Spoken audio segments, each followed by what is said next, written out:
मुबारक vice official एक इस्लामी channel है जिसमें आपको मिलेगा दर्स कुरान, दर्स हदीस, सीरतुन नबी, सीरत सहाबा व अहले बैत, बुनियादी शरई अहकाम व मसाइल और भी बहुत कुछ। अऊज़ु बिल्लाहि मिनश्शैतानिर्रजीम। बिस्मिल्लाहिर्रहमानिर्रहीम। या अय्युहल्लज़ीना आमनू ला तुहर्रिमू तय्यिबाति मा अहल्लल्लाहु लकुम व ला तअतदू इन्नल्लाहा ला युहिब्बुल मुअतदीन वकुलू मिम्मा रज़क़कुमुल्लाहु हलालन तय्यिबा वत्तक़ुल्लाहल्लज़ी अंतुम बिही मुअमिनून। सदक़ल्लाहुल अज़ीम।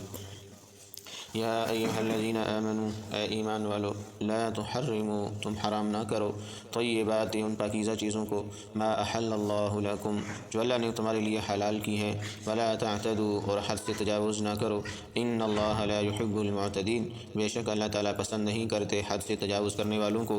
वकुलू, और खाओ तुम, मिम्मा रज़क़कुमुल्लाहु, उसमें से जो अल्लाह ने तुम्हें रिज़्क़ दिया है, हलालन तय्यिबा, पाकीज़ा हलाल रिज़्क़, वत्तक़ुल्लाहल्लज़ी, और उस अल्लाह से डरते रहो, अंतुम बिही मुमिनून, जिस पर तुम ईमान लेके आए हो।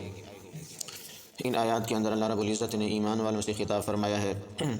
पूरे कुरान के अंदर तकरीबन 1 कम 80 आयत ऐसी हैं जिनमें अल्लाह ताला बराह रास्त बग़ैर किसी वास्ते के ईमान वालों से खिताब फरमाते हैं। यानी वो जगह कम अज़ कम कुरान के अंदर जितनी भी ये आयत हैं जिसमें अल्लाह ताला मुझ से और आप से खिताब फरमा रहे हैं, तो कम अज़ कम ये आयत हमें आनी चाहिए, पता होना चाहिए कि इन आयत के अंदर अल्लाह ताला मुझसे क्या चाहते हैं, मुझसे अल्लाह ताला क्या पसंद करते हैं कि मैं करूं, और किस चीज़ से मुझे अल्लाह ताला मना कर रहे हैं।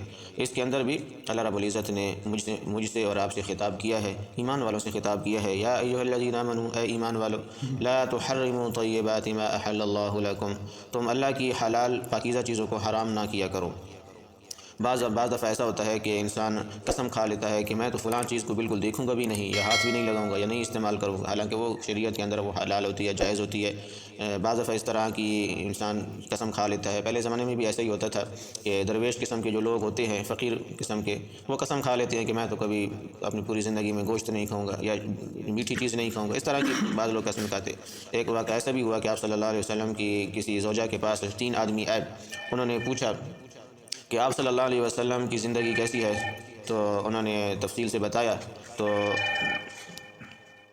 तो उन्होंने जब उनके सामने ये आप वसल्लम की मुकम्मल ज़िंदगी आई ना, आपकी घरेलू ज़िंदगी, तो उनमें से एक ने ये कसम खा ली कि मैं आइंदा जब तक मैं ज़िंदा रहूँगा कभी शादी नहीं करूँगा। दूसरे ने कहा कि जब तक मैं ज़िंदा रहूँगा मैं कभी इफ़्तार नहीं करूँगा, हमेशा रोज़ा रखूँगा। तीसरे ने कहा कि मैं कभी रात को सोऊंगा नहीं, हमेशा जागता रहूँगा। क्यों कि हमारे नबी की ज़िंदगी तो इतनी मुश्किल से गुजर रही है और हम बड़ी अय्याशियाँ कर रहे हैं, सबको सही दबा के खाते पीते भी हैं और रात को पूरी पूरी रात सोते भी हैं, और हमारे नबी जो बख्शाए हैं उसके बावजूद भी इतनी मुशक्क़त वाली ज़िंदगी। तो आप सल्लल्लाहु अलैहि वसल्लम जब रात को तशरीफ़ लाए तो आपकी बीवी ने आपके सामने ये कारगुजारी पेश की कि इस तरह के 3 बंदे आए थे, उन्होंने ये बात फिर की है। तो आप सल्लल्लाहु अलैहि वसल्लम परेशान हो गए। सुबह नमाज में उनको बुलाया और कहा, उनको बुलाया या वैसे बयान फरमाया कि ऐ लोगों, अल्लाह ने जो चीज़ें तुम्हारे लिए हलाल कर दिया ना, उनको अपने ऊपर हराम ना करो। नबी की ज़िंदगी वो बाकियों से मुख्तलिफ होती है, क्यों नबी की रूहानियत बहुत ज़्यादा मजबूत होती है। तो मैं आपने फरमाया कि मैं निकाह भी करता हूँ।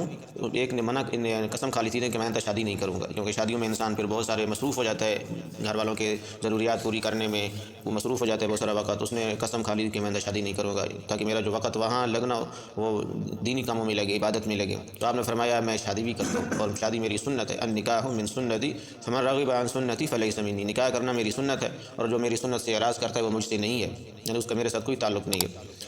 तो फिर दूसरा आपने फरमाया कि मैं रोज़ा भी रखता हूँ और इफ़्तार भी करता हूँ, यानी रोज़ा रखना भी मेरी सुन्नत है और इफ़्तार करना भी, यानी ना रखना भी मेरी सुन्नत है। तो मैं कभी रोज़ा रखता हूँ, कभी इफ़्तार करता हूँ। तो तुम भी अपने ऊपर फ़र्ज़ नहीं करो और मैं हम हमेशा रोज़ा रखेंगे, कभी रोज़ा रखो कभी ना रखो। इस वजह से हर महीने के अंदर 3 रोज़े सुन्नत है, महीने में सिर्फ 3 रोज़े, अय्याम बीस के रोज़े जिनको कहा जाता है। इस्लामी महीने की जो 3 तारीख़ें हैं, 13, 14, 15 इस्लामी महीने की, इनको अय्याम बीस कहा जाता है। इनमें रोज़े रखना ये सुन्नत अमल है, तो कोई रखना चाहे तो सुन्नत अमल हो जाएगा। और जिन ये रोज़े रहते हैं फ़र्ज़ रोज़े, जो रमज़ान के रोज़े किसी वजह से नहीं रख सके हैं, तो वो तो भाई मौसम इस मौसम में बहुत बेहतरीन है रोज़े रखना, क़ज़ा करना सुन्नत पे अमल भी हो जाएगा और रोज़े भी कफ़ारा वो भी क़ज़ा भी हो जाएगी।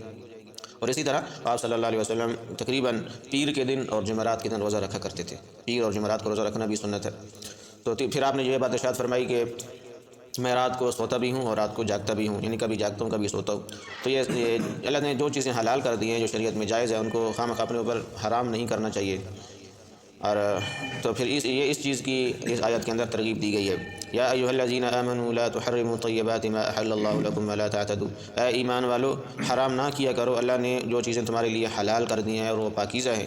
ہاں کوئی ایسا آدمی ہے کہ کوئی چیز اس کے مزاج کے موافق نہیں ہے، اس کو گوشت اچھا یعنی اس گوشت استعمال کرتا ہے تو تکلیف ہوتی ہے یا کوئی مسئلہ ہو جاتا ہے، تو اس وجہ سے وہ کچھ چیزوں کو اپنے لیے بالکل استعمال نہ کرے، وہ الگ بات ہے۔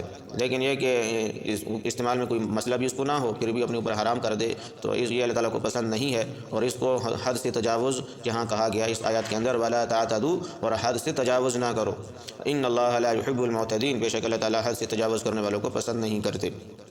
وَكُلُوا مِمَّا رَزَقَكُمُ اللَّهُ حَلَالًا طَيِّبًا، اور کھاؤ اس میں سے جو اللہ نے تمہیں حلال طیب رزق دیا ہے، اس میں سے خوب کھاؤ پیو، کوئی منع نہیں ہے، جو اللہ تعالیٰ نے تمہیں کچھ دیا ہے نا اس کو استعمال کرو۔ وَاتَّقُوا اللَّهَ الَّذِي أَنْتُمْ بِهِ مُؤْمِنُونَ، اور اللہ سے ڈرتے رہو جس اللہ پر تم ایمان لے کے آئے ہو، یعنی اللہ تعالیٰ نے جو چیزیں جو نعمت اپنے بندے کو دی ہے اس کا تقاضا یہ ہے کہ وہ اس نعمت کو استعمال کرے۔ حدیث میں آتا ہے، آپ نے فرمایا ان اللہ یحب ان یرا اثر نعمته علی عبده، بے شک اللہ تعالیٰ کو یہ بات پسند ہے کہ اللہ نے جو اپنی ایک نعمت ایک بندے کو دی ہے وہ اس کو استعمال کرے، اس پر ظاہر ہونی چاہیے۔ اللہ تعالیٰ نے کسی کو خوب مال دیا ہے، حلال پاکیزہ مال دیا ہے تو اس کو استعمال کرے، ایسا نہ ہو کہ خوب مال ہے لیکن اس کی زندگی ایسے گزر رہی ہے جیسے کوئی اس کو دیکھے تو اس کو کچھ پیسے دے دے کہ یار کچھ کھا پی لیا کر، کپڑے کچھ اچھے پہن لیا کر، ایسا نہ ہو۔ اللہ تعالیٰ نے کچھ دیا تو اس کو استعمال کرے۔ آج ہمارے ہاں ایک ذہن بنا ہوا ہے کہ اچھی چیزوں کو استعمال یہ دین کے خلاف سمجھا جاتا ہے، تقویٰ کے خلاف سمجھا جاتا ہے۔ بعض ابھی پیر ذوالفقار صاحب رحمۃ اللہ علیہ فوت ہوئے تو کیونکہ وہ بہت زیادہ مالدار تھے، وہ خاندانی شروع سے آ رہے ہیں، مالدار آ رہے ہیں، تو لوگوں نے کہا کہ یہ کیسا اللہ کا ولی ہے، کیسا بزرگ ہے عالم ہے جس کے پاس اتنی ملیں ہیں اور اتنی فیکٹریاں ہیں۔ تو ہم نے ان چیزوں کو دین کے تقویٰ کے خلاف سمجھا ہوا ہے، ہمارا اپنا ایک ذہن مائنڈ بن چکا ہے کہ دین ہوگا تقویٰ ہوگا تو اس کے ساتھ ساتھ بالکل بھوک ہوگی، فاقہ ہوگا، یعنی پھٹے ہوئے کپڑے ہوں گے۔ یہ اگر مالدار ہے، اچھے کپڑے پہنے ہوئے، اچھی گاڑیوں پہ گھوم رہا ہے تو اس کو ہم عالم بھی سمجھنے کے لیے تیار نہیں ہیں، تقویٰ بھی اس کے خلاف سمجھتے ہیں۔ اگر ایسی بات ہے تو پھر صحابہ بھی ہمارے نزدیک وہ بھی جہنمی ہیں۔ پھر یہ دیکھیں کہ عبد الرحمن بن عوف رضی اللہ تعالیٰ عنہ عام لوگوں میں سے نہیں ہے، صحابہ میں سے، اور صحابہ میں سے بہت بڑے طبقے کے صحابہ میں ان کا شمار ہے، عشرہ مبشرہ کے اندر، یعنی جن کو آپ صلی اللہ علیہ وسلم نے جنت کی دنیا کے اندر بشارت دی ہے ان میں ان کا شمار ہے۔ عشرہ مبشرہ میں سے بھی اوپر درجے کے ہیں، یعنی خلفائے راشدین میں سے ان کا شمار ہو سکتا تھا۔ یہ حضرت عمر رضی اللہ تعالیٰ عنہ جب شہید ہونے لگے تو 6 رکنی جو کمیٹی بنائی تھی نا کہ یہ جو 6 بندے ہیں ان میں سے کسی کو اپنا خلیفہ چن لینا، تو ان میں سے ایک عبد الرحمن بن عوف بھی تھے، یعنی اتنے بڑے لیول کے صحابی ہیں۔ اور ان کا مال، ان کے پاس مال کتنا تھا ان کے بارے میں آتا ہے، جب ان کی وفات ہونے لگی، وفات ہو گئی تو ان کے کل مال میں سے 8واں حصہ، کیونکہ 8واں حصہ بیوی کے لیے، بیوی کا حق ہوتا ہے 8واں حصہ، تو ان کی 4 بیویاں تھیں، تو کل مال کا 8واں حصہ جب نکالا گیا تو اس 8ویں حصے میں سے ہر بیوی کے حصے میں 340 کلو سونا آ رہا تھا۔ 340 کلو سونا، وہ تولہ نہیں، اور 340 کلو سونا من کے حساب سے لگائیں تو 8 من 20 کلو بنتا ہے، یعنی ایک بیوی کے حصے میں 8 من 20 کلو آ رہا تھا، اور چاروں بیویوں کا مجموعہ کریں تو 34 من بنتے ہیں، 34 من اور 25 من کا 1 ٹن ہوتا ہے، یعنی 1 ٹن اور 10 من یہ صرف 4 بیویوں کے حصے میں سونا آیا تھا، اور باقی کل جو سونا تھا وہ آپ اندازہ کریں کتنا ہوگا، ٹنوں کے حساب سے صرف سونا ہوگا، اور یہ صرف سونے کا حال ہے۔ باقی جو جائیدادیں ہیں، باغات ہیں، وہ اس سے الگ ہیں، گھوڑے ہیں ہزاروں کے حساب سے، اونٹ ہیں، بکریاں ہیں، یہ تو انسان کی سوچ بھی کام نہیں کرتی ہے۔ تو یہ اگر مال تقویٰ کے خلاف ہوتا تو صحابہ کے پاس اتنا مال نہ ہوتا۔ اور حضرت عثمان رضی اللہ تعالیٰ عنہ جو خلیفہ راشد ہیں، چلو وہ تو ان میں شامل تھے نا 6 رکنی کمیٹی میں، لیکن حضرت عثمان رضی اللہ تعالیٰ عنہ تو خلیفہ راشد ہیں، تیسرے خلیفہ ہیں، ان کے پاس اتنا زیادہ مال تھا کہ عبد الرحمن بن عوف رضی اللہ تعالیٰ عنہ سے انہوں نے ایک جائیداد خریدی تھی 40 لاکھ دینار میں، دینار سونے کا ہوتا ہے تو 40,000 دینار کتنے ٹن سونا بنتا ہے۔ حضرت عثمان رضی اللہ عنہ نے وہ خریدی تھی جائیداد، یعنی ان کے پاس اتنا زیادہ کثیر تعداد میں مال تھا۔ تو یہ مال کا زیادہ ہونا یہ تقویٰ کے دین کے خلاف نہیں ہے، اور ہم نے جو آج سوچ بنائی ہوئی ہے کہ جس عالم کو دیکھیں گے بڑی گاڑیوں میں گھوم رہا ہے، بڑے اچھے کپڑے پہن رہا ہے، ملکوں کے سفر کر رہا ہے، تو ہم اس کو سمجھتے ہیں یہ کیسا عالم ہے بھائی، ہم ان کے پاس تو کھانے پینے کے لیے بھی کچھ نہیں ہونا چاہیے تھا، بالکل بھوکے پیاسے ہوتے، پھٹے ہوئے کپڑے پہنتے۔ ہم نے یہ اپنی سوچ بنائی ہوئی ہے۔ اللہ تعالیٰ ہمیں سیدھے راستے پر چلنے کی توفیق عطا فرمائے۔